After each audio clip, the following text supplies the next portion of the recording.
but ultimately, yeah, there have been 4 aviation-related incidents in 1 week. It's getting pretty crazy out here, but I don't know what the actual reason for this is. Many questions this morning. Why did the plane land on its belly, and why wasn't it slowing down? Transportation officials saying that the pilot sent out a distress signal shortly before that crash. Now, we've got to warn you here. Some of the video you're about to watch is very difficult to see. Overnight, a terrifying passenger plane crash killing nearly 200 people in South Korea in one of the nation's worst air disasters. The Jeju Air Boeing 737 carrying 181 passengers and crew exploding into flames when it slammed into a wall after something went terribly wrong while landing. No one tell Cutie. Chat, I think she's going to hear about this. It's a pretty big story. Especially when there's like a lot. I mean, look, air travel is still incredibly safe, regardless of the many incidents that have taken place. It's you know, tens of thousands of commercial airliners flying all around the globe, and 4 out of that is still, you know, statistically irrelevant. But regardless, obviously, when you see something like this, it's hard to contend with that because you're so powerless. You're usually powerless in most instances. But I understand why people have this additional fear of you know, dying in a plane.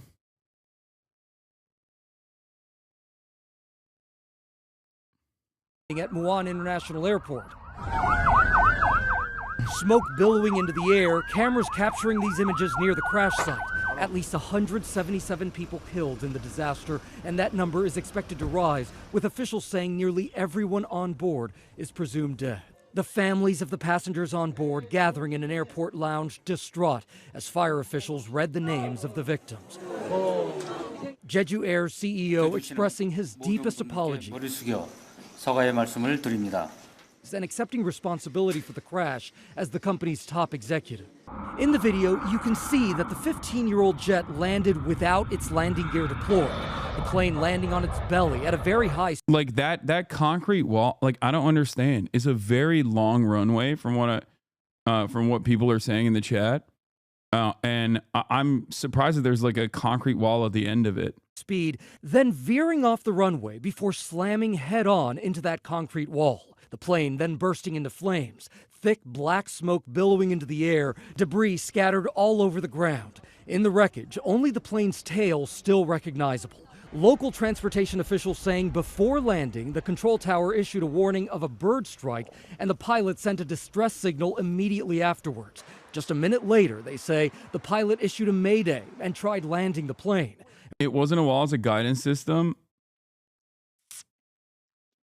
Yeah, it looks like there were antennas on top of the wall, so I don't know. Emergency crews rescuing 2 crew members. In a statement, Boeing saying, "We extend our deepest condolences to the families who lost loved ones, and our thoughts remain with the passengers and crew." And there is still a lot that we don't know here, but we did learn that this particular plane had diverted to Seoul yesterday while on the way to Beijing, but it's unclear why it diverted. We also know that Jeju Air has a very strong safety record as a South Korean low-cost... Yeah, that's the other thing. Like, the Jeju Air is like the southwest of South Korea, but like they have from what I understand, they have a pretty fucking solid safety record. Like, they have a pretty solid track record. Carrier. There was just one other incident almost 2 decades ago when a plane overshot a runway.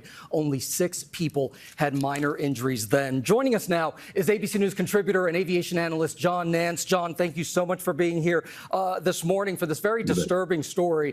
Based on what we've seen so far, what do you think happened? We've got a mystery here, Gio. There's no question about it. You don't land with your landing gear up if you have time to put it down. There's an alternate method, even if you've lost all hydraulics.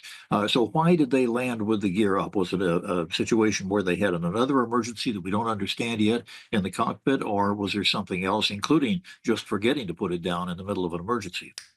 John, another thing that we notice here in this video is that the plane just isn't slowing down, even when it's landing on its belly. Some airports have those crush pads at the end of runways to slow them down. Is that something investigators are going to look at here?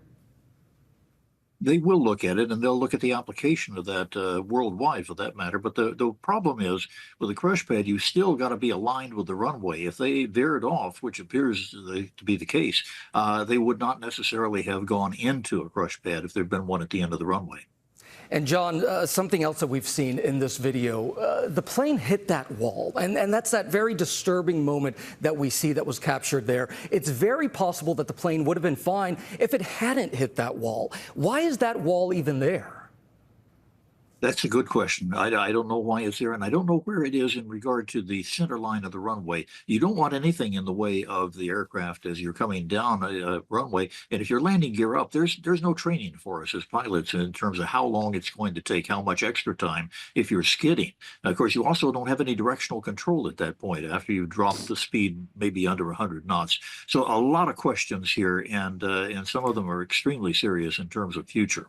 And we know that Boeing is actually sending investigators there, of course, because this is one of their planes. When you look at this and you look at Boeing and people look at other Boeing incidents earlier this. Whenever this stuff happens, immediately, because there's so many moving parts, because there's so much division amongst like different parts, everybody starts pointing the finger of blame at other places immediately. Boeing will say, "Oh, it's pilot error." Pilots will say, or the airliner will say it's Boeing's issue. We don't know yet. We have no idea. There will be an investigation, obviously, and it's not even a Boeing we investigated ourselves and we found ourselves not guilty type situation at all. I don't think it works like that. It doesn't work like that at all. It's there is going to be government investigations. Usually this is one of the things that like the entire industry would collapse if there was an air of like, if people thought that this was commercial air traffic was unsafe, then the entire industry would fall apart. Do you understand? Which is precisely the reason why, in order for this industry to continue operating, they have to be as careful as possible. Now, obviously, having said that, capitalism does have a tendency to cut corners. And we've certainly seen that with many of the Boeing-related incidents. There's also the other side of things. I'm not speaking for Korea when I say this, but specifically in America, there have been many initiatives from for-profit commercial air travel companies that want to limit the number of people that like limit the number of pilots, for example, to reduce the number of pilots from 2 to 1 pilot specifically, which is devastating and very scary. You have to have 1 million redundancies in order to make sure that this process is as safe as possible. It's something that the unions have been able to push back on. So it's yet another instance where labor power is incredibly important in protecting people.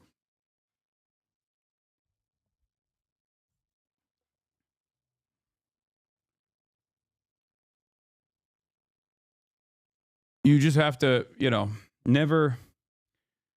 can't overlook the interest of profiteers in cutting corners, even if it's at the cost of human lives and the cost of safety and then the cost of like long-term profit loss too. Because like I said, if people are fearful of flying because these incidents keep happening over and over again, you're not going to have as many people willing to travel. Once there is this, once this boundary is broken and people, like masses get terrified of flight, they're going to, these industries will fall apart.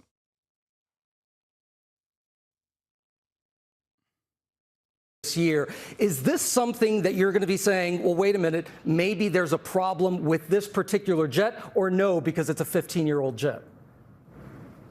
Well, first of all, the 737 is about probably the most ubiquitous aircraft out there, along with the Airbus A320. I don't think there's anything that's indicated so far that might be a generic problem with the airplane. Very simple systems. But the thing is, until we know exactly what happened in those last few minutes, we really won't know the application. But I would be very surprised if there was anything that was a problem with this particular model aircraft. All right, aviation analyst and former pilot John Nance, thank you so much for joining us here on GMA, as always. Thank you. Janae? And Gio, the questions that you were asking, John said good questions, but all questions that we're all wondering.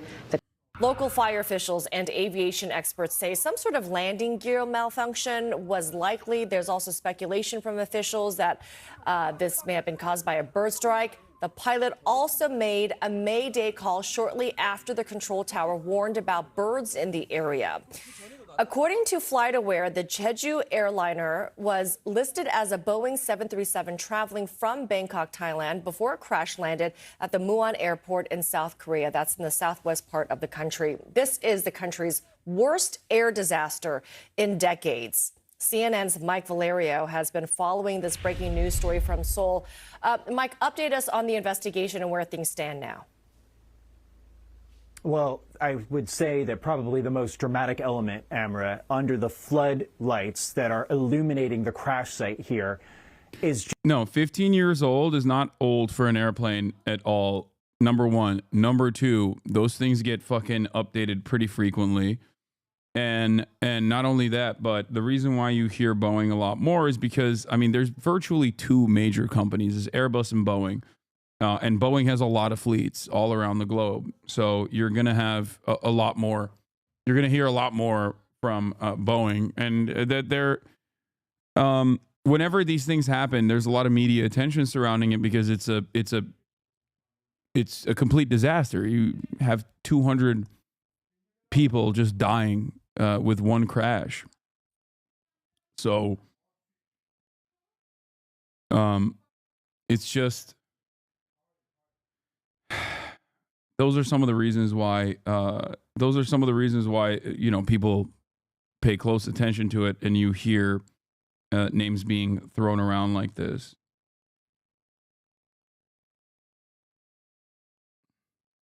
just the urgent effort to try to find... Also, Boeing is obviously a corner cutter, like a pretty aggressive corner cutter as well in their newer fleets too. And there have been many instances, many high-profile instances where it is directly the fault of the company and their cost-cutting initiatives. But the initial suspicion is a bird strike. But video allegedly showing the moment of the bird strike, one of the two survivors told the doctors he had already been rescued when he woke in the hospital.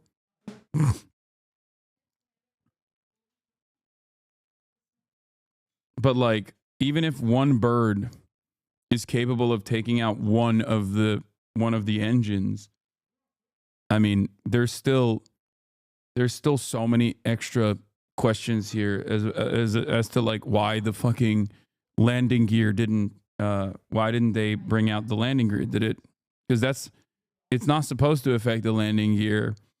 And again, they have a million redundancies for stuff like this. Okay, like bird strikes happen.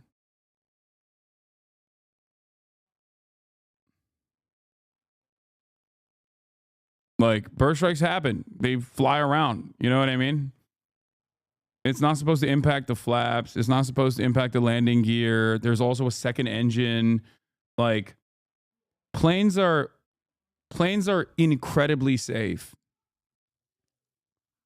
As far as like the million different redundancies built into the process, like, and what pilots are trained on, they're basically, Austin is saying, call me on Discord. Oh, hell yeah, Austin is around. Okay, great. I think it's important to hear from an aviation safety expert here in times like this. So I will be calling him right now. Okay.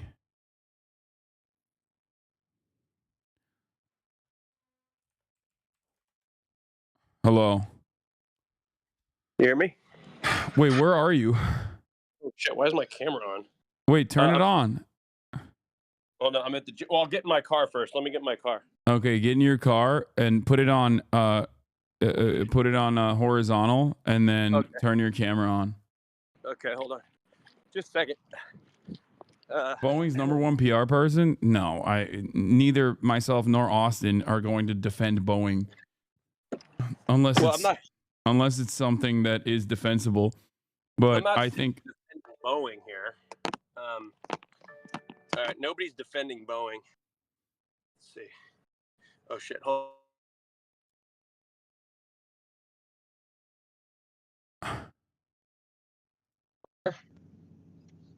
Okay. Hello? All right.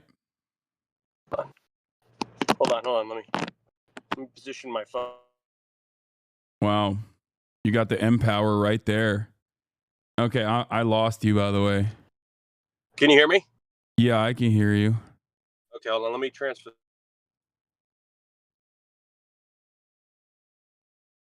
Boom. Boom. Okay. Well, I'm joining you from my satellite phone.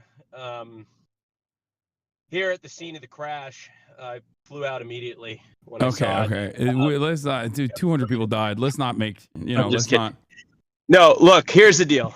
The first plane crash was. Have you covered the first one in Russia? Yeah, I mean that one is very clearly the work of that one is very clearly the work of anti-air. That was a surface-to-air missile. Right. So the second one was a Boeing 737-800 in South Korea that had some sort of failure, hydraulic failure. This is all speculative for the record, but this is what I think happened. Had some sort of hydraulic failure that led to the loss of the ability to put down the landing gear, which led to the pilots having to do a belly landing. Now, obviously, a hydraulic failure is not a unique to Boeing thing. A hydraulic failure could happen in any aircraft. I'm not trying to defend Boeing. I'm just saying the obvious. So because I don't think it's productive to be like, oh my God, you should be terrified to fly. Because this is what often happens with these disasters. Yeah. Think people, you shouldn't be scared to fly. It's still very safe. You're hearing about it on the news because it is so rare. That being said, there was a hydraulic. I think there was some sort of hydraulic failure that led to the landing gear not being able to come down, which led to the pilots having to do a belly landing. Now, if you see in the video, I don't know if you've seen the video, but if you see in the video, there was the flaps were up, which means that they weren't retracted. Usually on a landing, you have your flaps down. The pilots either made the decision to not to have the flaps up, or that was a part of the hydraulic failure, because you need hydraulics to bring the flaps down. And if they're the same system that's tied to the landing gear, I'm not sure how that actually works. But if that system was affected, then they wouldn't be able to bring down the flaps. The other thing I was thinking about is if maybe. But there's a backup. There's always a backup. Yeah, there's always redundancies, but I mean sometimes those also fail. I don't know what obviously I would imagine the redundancies also failed, which is why the landing gear wasn't able to come down, nor were the flaps. There's someone in the chat that's also saying this: the landing gear can deploy via gravity, which I'm pretty sure that's the case, and they also deploy it early enough that they can go and try a second approach, which they didn't. Yeah, so that's the other thing I'm going to get to. I don't want to, obviously, rest in peace to. I think the pilots probably perished in this if they were at the brunt of the impact. Yeah. I don't want to speculate to their skill or lack thereof or whatever, but I do think based on the first photo or the video that I saw, and I don't know if was it their first or second attempt. I don't know if they did two attempts. Did they do two attempts? I don't know. The chat is saying this is their second landing attempt. Yeah. Yeah. Okay. So and did they, and ask the chat, did they have two working engines on the second attempt? Because I heard from somebody they were on a single engine. Regardless, they were capable of going around. And on the second attempt, I don't know if you saw this, but if you're coming in, so if you're flying in, what the pilots would be trying to do is get the aircraft at as low of a speed as possible when they touch the ground. And you can kind of see that as they're coming in. So what they're going to do that is they're going to lift the nose up and almost get the aircraft to a point where it's basically stalling. So it's like essentially at a very, very low airspeed, and you're just like touching the ground. The plane is incapable of any lift whatsoever. But what ended up happening is it backfired, and they drifted too far down the runway. So when they actually touched down, they only had half of the runway left. And I believe this was like a 9,000-foot runway, which is a relatively short runway. I mean, it's not the shortest. For reference, LAX has between a 10,000 and 12,000-foot runway. Burbank has a 6,000-foot runway. So it's not like exactly the Burbank, California, that is. So it's not like the shortest runway in the world. But still, you use up about half of it. Maybe let's say there's 4,500 feet left. You don't give yourself that much of a chance to stop, especially when you don't have flaps and you don't have any. There's no you have no landing gear, so you have no brakes. So I think that in hindsight, obviously that's probably an error. They probably should have tried to go around again. But again, I don't know how much fuel they had on board. I don't know if both engines were working. There's a lot of things we don't know. So it's easy to sit here and say, okay, they should have gone around when maybe they were also having a fuel emergency. Somebody mentioned, what's the airline called? Jeju Air or something? Jeju, yeah.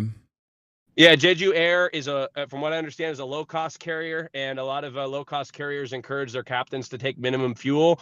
And so they may have had a fuel emergency. So there's a lot of things that we don't know, but based on what we see, I think of the things we're most confident in, it's probably some sort of hydraulic failure.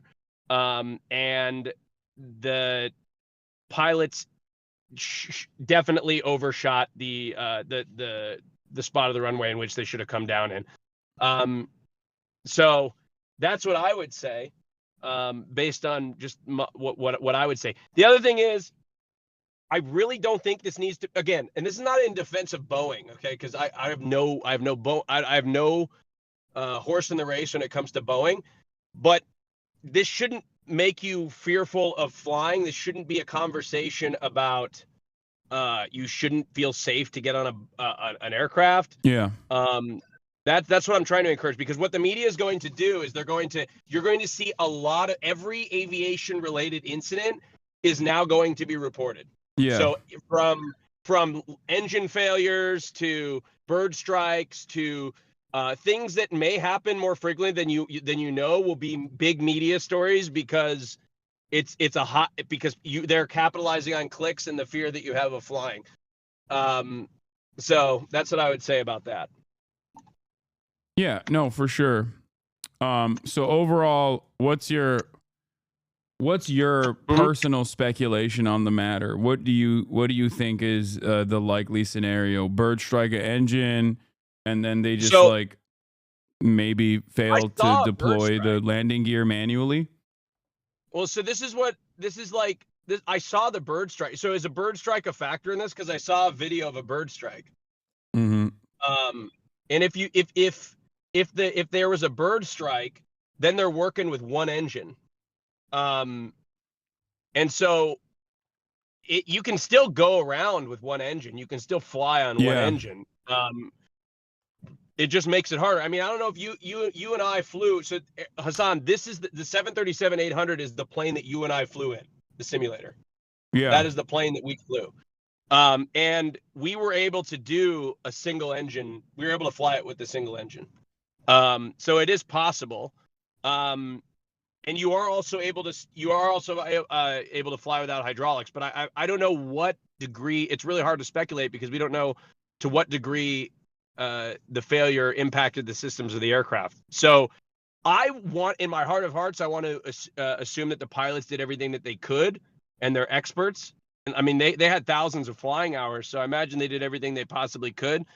But I would speculate that, the reason for the overshoot was the fact that they sort of glided it, down half of the runway and ended up, not going around. But they may not have been capable to go around. So it's hard to sit here and be like, they should have gone around. They may not have had enough fuel, or something like that, because it's pretty obvious to go around at that point. you're halfway down the runway. You know what I mean? And you know, Why do you think there was a giant concrete wall at the end of that runway? I don't know if it like because it was doing a belly crash landing that maybe it just like went out of control and got off the runway. But I thought that normally it's supposed to have like a dirt mound at the end of that runway so that what we saw with that initial impact explosion is not supposed to happen. Is the Boeing plane that we're talking about, does it have the capability of dumping fuel? And is there a reason yes. as to why they didn't? And also, last but not least, the question I have is was the flames that we saw, the fact that the plane engulfed in flames, is that just simply because of the remaining fuel, or does that happen even if there isn't fuel in the plane, is what I mean? I mean, I think it happens regardless. I think you know, there's if as far as I'm aware, I think that even if a plane doesn't have any fuel, I think it's going to explode. There's a lot of other things that could blow up. I have no idea. Honestly, that's outside my realm of expertise. Let me start with your question about the wall, the perimeter wall. I imagine it just depends on the airfield. You know, like for example, at the end of LAX, it's the Pacific Ocean, you know, and there is a perimeter wall, I think, around LAX for security and things like that. It just depends. It just depends on the airport, depends on what's around the airport. Sure, some airports have like probably dirt mounds. Like if you're looking at like an airport like Denver's out in the middle of nowhere. And so you just don't, you know, I'm sure there's not as much of a requirement for some sort of perimeter wall. There's a Boeing 737 pilot in the chat says you can deploy flaps with an electric motor as backup, and the gear hydraulic system A is not connected to the flaps. Hydraulic system B, and no, they can't dump fuel on the B 737. You can't dump fuel on the 737? Huh. That's what he's saying. News to me. I guess he's a pilot, so I obviously don't know. I guess you can't, but you can burn fuel off. Yeah, you would. Yeah, no, they do not. It says that Boeing 737 all models do not have Boeing 737 all models, the DC-9, MD-80, Boeing 717, and the A320 family, and various regional jet aircraft do not have fuel dump systems installed. I wonder if that's a cost cutting. Do you think that's a cost cutting measure? I don't know. In the U.S., though, I've heard of like various failures and things that occur, and you need to like have an emergency landing. And a lot of these planes will fly in circles for like hours. I mean, I don't know if you guys remember in the mid 2000s, there was a JetBlue flight that had a landing gear that came down, and it was the front landing gear was twisted. It was like a huge like live. It was broadcasted live. And I think they flew around for a long time to burn all the excess fuel. So I think typically instead of if you can't dump it, this is what they would do. But I think the problem is they may have been on one engine. So I don't know what the procedures of the given airline would be. But like if you're having one engine, you got to land as quickly as possible. I don't know. Maybe that's the procedure. Hey, Hasan, I got to turn my camera off and I just got to go to audio. Okay. I got to. 1 second. You got to start driving? No, it's all good. I mean, we don't have to take up more of your time. I'm going to go back to the CNN experts. If you hear something that I'm talking about that you have input in, you can hit me back. But one thing I can say, and the Boeing pilot should back me up on this, don't fall for this is some sort of, I'm not a Boeing, look, I'm not in the pocket of big Boeing, okay? But I just am so annoyed. It's not even about defending Boeing. It's the fact that it's just not a productive conversation to have until we know all the facts. The Boeing 737 has been in service for like over 30 years in different variations. Yeah. So like it's not the Max plane was a new variation that had a lot of problems, and Boeing should have to pay for those issues. But like the Boeing 737 as a plane has been a very like try and true safe plane over many generations. So like I don't think like this is reason to like not want to get on a Boeing plane. There's a lot of other factors at play here. Anyway, that's all. All right. Well, thank you so much, Austin Show, a resident pilot slash Not aviation. in the pocket of Boeing. In fact, I prefer to fly Airbus. Like actually fly. Resident Boeing defender in the pocket No, of Big Boeing. I'm not in the pocket of All Big right. Boeing. I promise. Thank you, Austin. Your Boeing check is in the mail. All right, bye. Okay, that was Austin Show. Like I said, commercial airline pilot, aviation expert. Okay, he's not. He has logged flight hours, like FAA trackable flight hours. He is not an actual pilot, though. He just likes to. He just knows a lot, and I wanted to bring in my own aviation expert / correspondent, and the people that were talking shit about him and his background. Fuck you. 2 sets of remains that are of the passengers who are unaccounted for right now. I'll tell you, we've had such a whiplash, chain of events as we followed this story throughout the day here in South Korea. And there was so much hope, Amra, as you mentioned, after the 2 people were found, the survivors in the back of the plane, the 2 crew members were rescued and made it out with their lives. There was hope from a whole host of emergency responders that perhaps a third or a fourth person could be found alive as well. But that hope quickly diminished after the noon hour here in South Korea. So what's happening right now? The 2 survivors are being moved to hospitals here in Seoul. We don't know their exact conditions as of yet, or if they've been able to speak to investigators. But what they have to say will be critical, because the voice and data recorders that comprise the black boxes of this aircraft have both been found. So when you combine those 2 elements, plus the 2 survivors, that could paint a more accurate picture, because there are elements that are in tension of just what happened here. And what we mean by that is we have a whole slew of people who are involved in the investigation, from government officials that have come from Seoul and also more local leaders like the chief of the fire department, who have mentioned that bird strikes, or a bird strike, I should say singular, could have played a role in a cascading series of events that led to the landing gear malfunctioning. But still, from our analysts who we've spoken to over the past couple hours, it's unclear how a potential bird strike would lead to landing gear not coming down, would lead to the flaps on the aircraft wings not coming up to slow down the speed of the aircraft. And it's not clear why exactly this 737-800 landed so far down the runway, very close to the end of the runway, and why there was all of this equipment near the end of the runway, which is what the plane slammed into when it met its cataclysmic end. So there are still so many unanswered questions. But Amra, as you and so many of our viewers have been following, we're coming off a time of martial law, December 3rd into December 4th. We're now on our 3rd person who's holding the powers of the president because of the impeachment saga that has been going on since December 3rd. So to say that this has cast a new pall over the country, I would say, is such an understatement, as so many people are in mourning here across South Korea, Amara. Yeah, just very difficult scenes to watch as this continues to play out. Mike Valerio, thank you very much for your reporting. Let's talk more about this with CNN safety analyst, aviation analyst David Susi.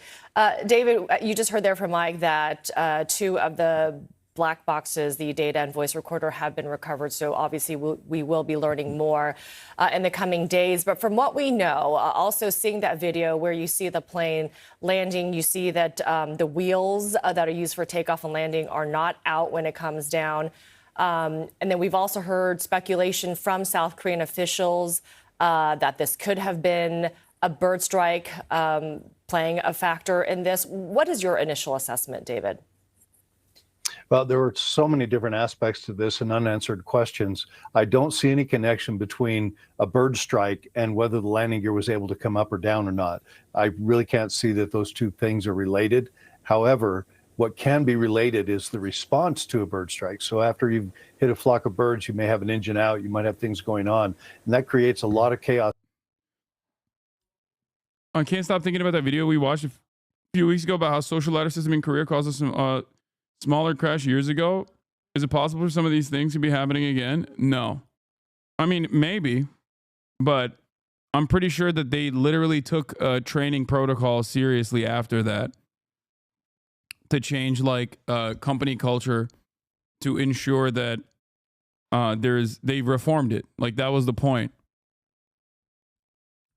I mean, I'm gonna assume that that's probably not the case until there's enough evidence for it, especially because in the aftermath of that crash, they literally changed the training structure and the communication structure. That was the point that that video was making about the cultural attitudes playing a role in this tragic incident. Us in that cockpit, as far as how the aircraft is going to land, where it's going to land on the runway, all of those things. You don't have a lot of options if you overshoot a runway by a little bit, which appears had this happen here, is that you're going to hit in the middle of the runway as you go traverse down it. So that can cause that overspeed condition at the end. But there's so many different unanswered questions. And yes, flight data recorder will give us those answers. Also, the fact that there was equipment at the end of this runway. You know, what you see is this plane landing. It's careening on its belly, and then you see that it strikes navigation equipment there on the runway, hits a wall, and then bursts into flames. I mean, why is there equipment there on the runway? You know, that's my biggest question that I have is airports are supposed to be designed where an aircraft can land without landing gear. And if it veers off the runway to one side or the other into the grass, that there isn't obstructions and barriers of this type that are close to the runway. In this case, I haven't quite been able to determine yet, but there's no answer as to why that lighting facility, which is a large piece of concrete equipment, is located exactly where it is. There's no reason in my mind for it to be there. So that would be my next question does the airport meet the standard design criterion for an international airport? So those things will be looked at very closely by the investigators. If there was an issue, David, with the landing gear, being deployed, would there have been a warning system in place notifying the pilots so they don't attempt to land?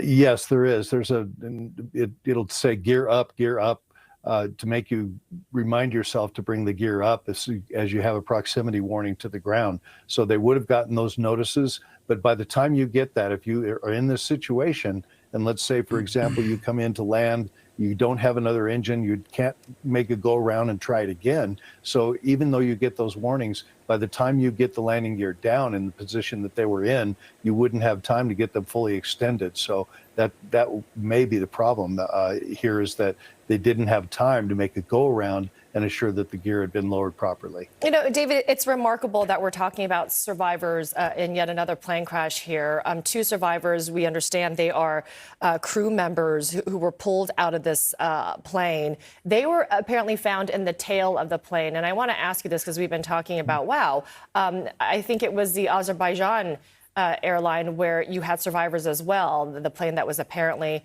yeah, it's the safer part of the plane is the back side of the plane, usually. The closer you are to the tail.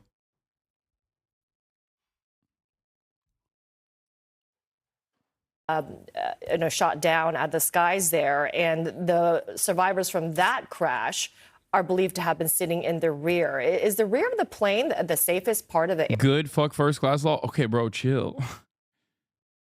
Chill, dog.